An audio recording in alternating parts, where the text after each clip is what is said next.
What's going on, everybody? It's Blandon here again from Mortgage HQ. Here's the truth. Property is not for everybody. And in this video, we're going to explore 3 reasons why you may not invest in properties. And if you stay till the end, I'm going to show you one no-brainer investment that you could potentially consider instead if you don't want to invest in properties.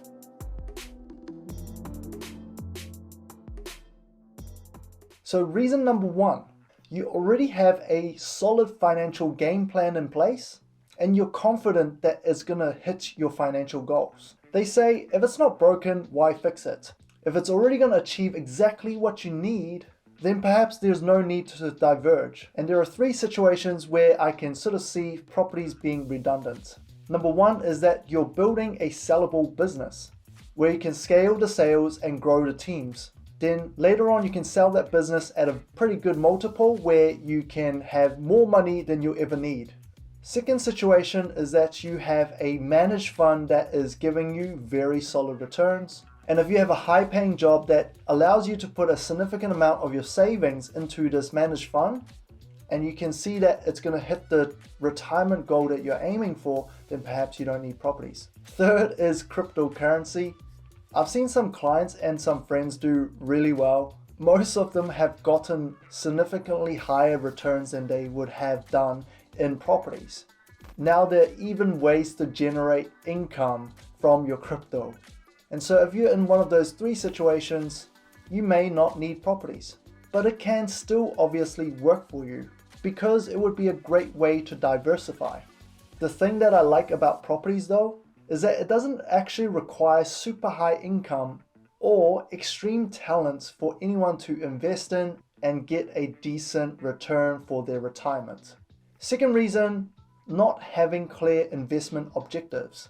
Now don't be buying an investment property just because everyone else is doing it. You should be clear about why you're investing and what the end goal looks like. This usually should be in the form of an equity goal or a cash flow goal. And if you want to learn more about goal settings, I'll leave a link in the descriptions below. Then once you know where you're trying to go with investing, the next 2 things you want to figure out is your risk tolerance and what kind of returns you need to hit your goal. Now, everyone wants the highest possible return, but in finance, returns usually have a high correlation to risk. So you're going to find a balance between the 2. Now, if you ask me, of course I'm going to be biased with properties, and properties have done really well for myself and my clients in the last 18-24 months. I think it's a relatively safe asset. It's brick and mortar and it's sitting on land that's backed by a strong track record for demand throughout history. But if you cannot get it around your head that it is about running a business opposed to being a landlord, then it might be a strong reason for you not to do it. Because being a landlord can be very much a headache. Hey, don't talk to me like that, okay? Third reason is that you have no intention to do a whole lot of research. Think about this, hundreds of thousands of dollars in debt, having to deal with tax issues and all kinds of bills and maintenance costs, the possibility of getting no tenants, even worse is getting a terrible tenant that will trash your place. Properties can be very daunting if you're not managing it well. In saying that, every risk that you can think of in properties, someone have already mitigated that in some way, or it can be reduced significantly if done right. It does require a bit of commitment to learn and understand how property investing works. But if you absolutely hate researching and you just want the no-brainer investment, then you could just seek a fund manager or explore options like index funds, which is an investment fund that tracks the market index, typically made up of stocks and bonds. One example is NZX50 Index Fund, which is a fund where you put your money in and you get a share in the 50 biggest company in New Zealand.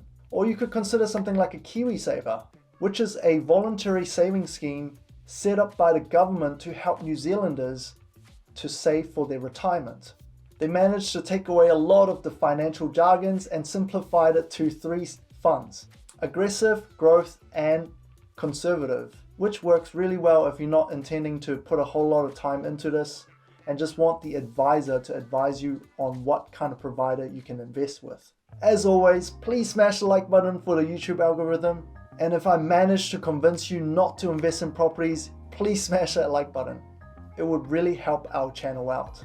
In summary, there are 3 reasons why you may not want to invest in property. Number 1, you already have a solid financial plan in place and you can see that it's going to hit your financial goals. Second is that you don't have any clarity around what you're trying to do with investing.